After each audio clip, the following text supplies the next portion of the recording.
So hello guys, welcome to our channel Kingsman the blogger. তো আজকে আমি গাড়ির একটা কেস দেখাবো। সেটা হচ্ছে এই যে ওয়াশারটা আছে, ওয়াশারটা আমি পুজোর পরে একবার চেঞ্জ করালাম, কিন্তু আবার সেই সেম মোবিল লিক হচ্ছে, পুরো মোবিল লিক হচ্ছে। আমি এখন আমার সেমিস্টার পরীক্ষা আছে, আমি গাড়িটা সার্ভিসিংয়ে নিয়ে যেতে পারবো না। আর ইঞ্জিন গরম হলে সেই লেভেলের গন্ধ আসছে। এই নিয়ে এদিকের ওয়াশারটা চেঞ্জ হলো, ওইদিকে সেম জিনিস হয়েছিল আমার সাথে, এদিকেও মোবিল লিক করছিল। তো এদিকে লকগুলো যে স্ক্রুগুলো আছে সেগুলো নাকি লুজ ছিল। জাস্ট ফার্স্ট সার্ভিসিংয়ের এক সপ্তাহ পরে এই কেসটা হয়েছিল আমার।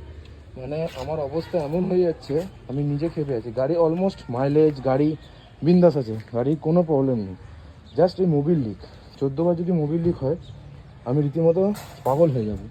মোবিল লিকটা হয়েছে, এখন আমাকে টেনশন, এখন 2 সপ্তাহ কাটাতে হবে, তবেই আমি এটা গাড়িটা সার্ভিসিংয়ে নিয়ে যেতে পারবো। তার আগে আমার হবে না।